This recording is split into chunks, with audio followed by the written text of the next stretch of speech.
My guest at this time is Lawrence Haas. He is a senior fellow at the American Foreign Policy Council. He is also the author of Harry and Arthur, Truman, Vandenberg, and the Partnership That Created the Free World.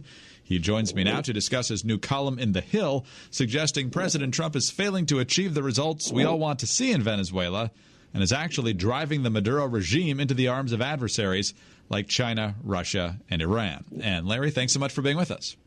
Nice to be here, Greg. Well, we know what the policy is here. We recognize Juan Guaido as the legitimate interim leader of Venezuela from the perspective of the United States. Some other nations have joined us. Others have not.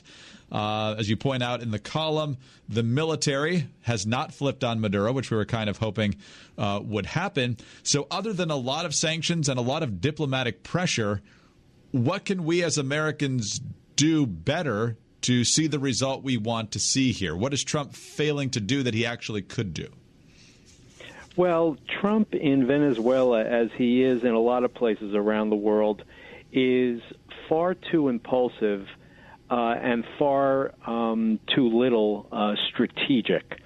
That is, he called for Maduro's ouster in a similar way that President Obama called for Assad's ouster in Syria. Now, if you think that's going to happen, and you can prepare for the day after with great confidence, but doing it prematurely and then having it fail to happen, as we have seen in Syria and now we are seeing in Venezuela, really leaves you with no cards, because you have, in essence, declared war on the incumbent. And as a result, the incumbent is hanging on and looking for other friends. And not surprisingly, Maduro is ignoring the United States, which he sees now as a hostile force, and looking for friends in China and Russia and Turkey and elsewhere who don't share our values and actually are supporting Maduro in his efforts to retain power. So I think it's perfectly fine and, in fact, encouraged for the United States to put itself on the side of democracy and to try to push regimes in the right direction. But, you know, it's like that old expression, if you're going to hit the king, you better kill him. Well, in this particular case, you know, he hit the president of Venezuela, but he didn't knock him out. He's still in power, and now we have no leverage. Well, most people have very little appetite for a military response, and I'm not sure the president has much of one either. You talk in the column about what you believe is wasted opportunities to build better friendships in the region, particularly in Central America, and you believe the president is basically deep-sixing those because he's frustrated about the immigration problem that's coming from El Salvador and Honduras and so forth.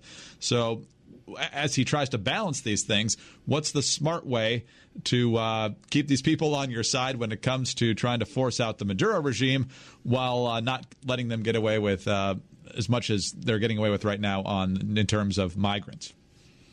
Look, we should be in a position where Maduro in Venezuela is isolated. That is, we're working with our allies on a whole variety of fronts, and Maduro is the outlier. And all of those countries are doing whatever it is we need them to do, imposing sanctions, not allowing, travel by their top officials, freezing their assets, and all the rest. But instead of Maduro being isolated, increasingly the United States is isolated because Trump is using very hostile language and going after countries whose people are trying to emigrate to the United States. So here you have this absurd situation where Homeland Security Secretary Nielsen, before she was recently dumped by Trump, was working with a variety of countries, Honduras, El Salvador, and Guatemala, on the root causes of immigration, violence, poverty, unemployment.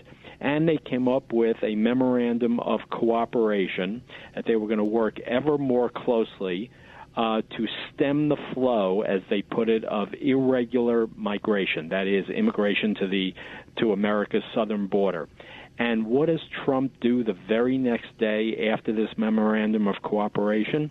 Well, he decides that he is going to withhold aid from those very countries that we have been working with.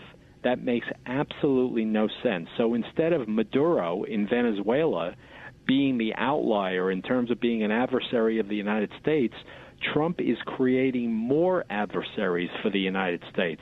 The more adversaries in Latin America, the more countries that will look away from America and look to others, the more influence in this region China and Russia and Iran and others will have.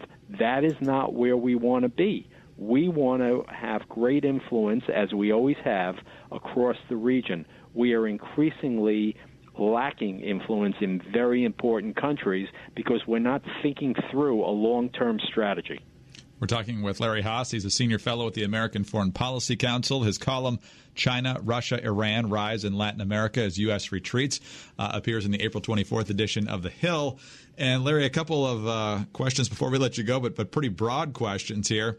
What's in it for Russia, China, and these other ne'er-do-wells that we don't want to see invading the Western Hemisphere?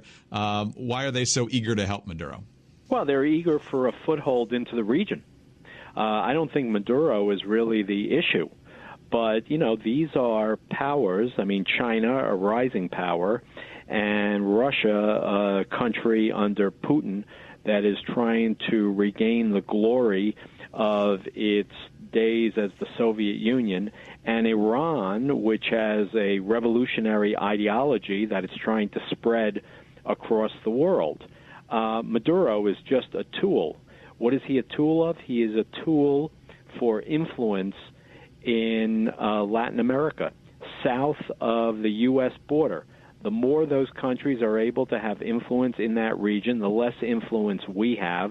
The more they are on the rise with global influence, the more we are on the decline as our influence shrinks. So in the global competition for influence around the world, which has been going on for centuries, you know, it's the continuation of a game in which we are increasingly losing and they are increasingly winning.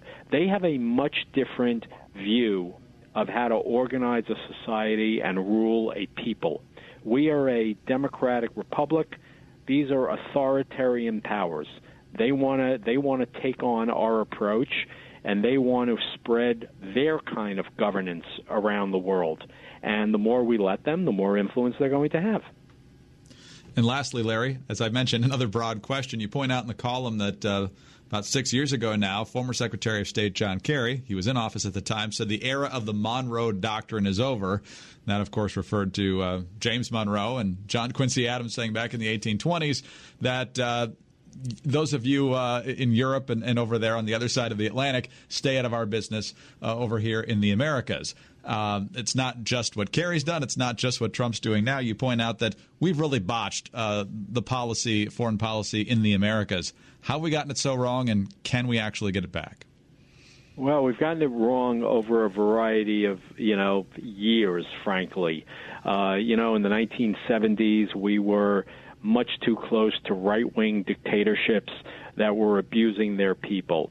In the 1980s, we were fighting proxy wars with the Soviets, which left us, on the side of some pretty ugly regimes. What we want to do is what we should be doing everywhere.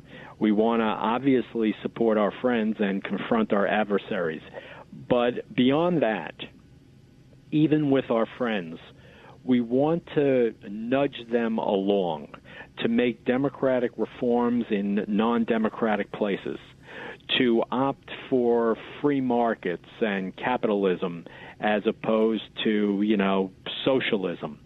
Because those things, freedom, democracy, they make the world safer and more secure, not just for the world, but for the United States.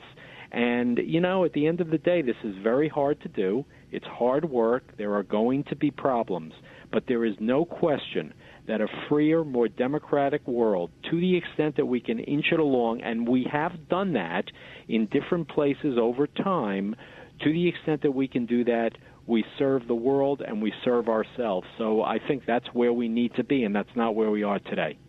Larry, we'll leave it there for today. Thank you so much for your time and your insight. Thank you for having me. Larry Haas is a senior fellow at the American Foreign Policy Council. He's the author of Harry and Arthur, Truman, Vandenberg, and the Partnership That Created the Free World. His column on U.S. policy in Venezuela and really Latin America as a whole appears in the April 24th edition of The Hill. I'm Greg Corombos reporting for Radio America.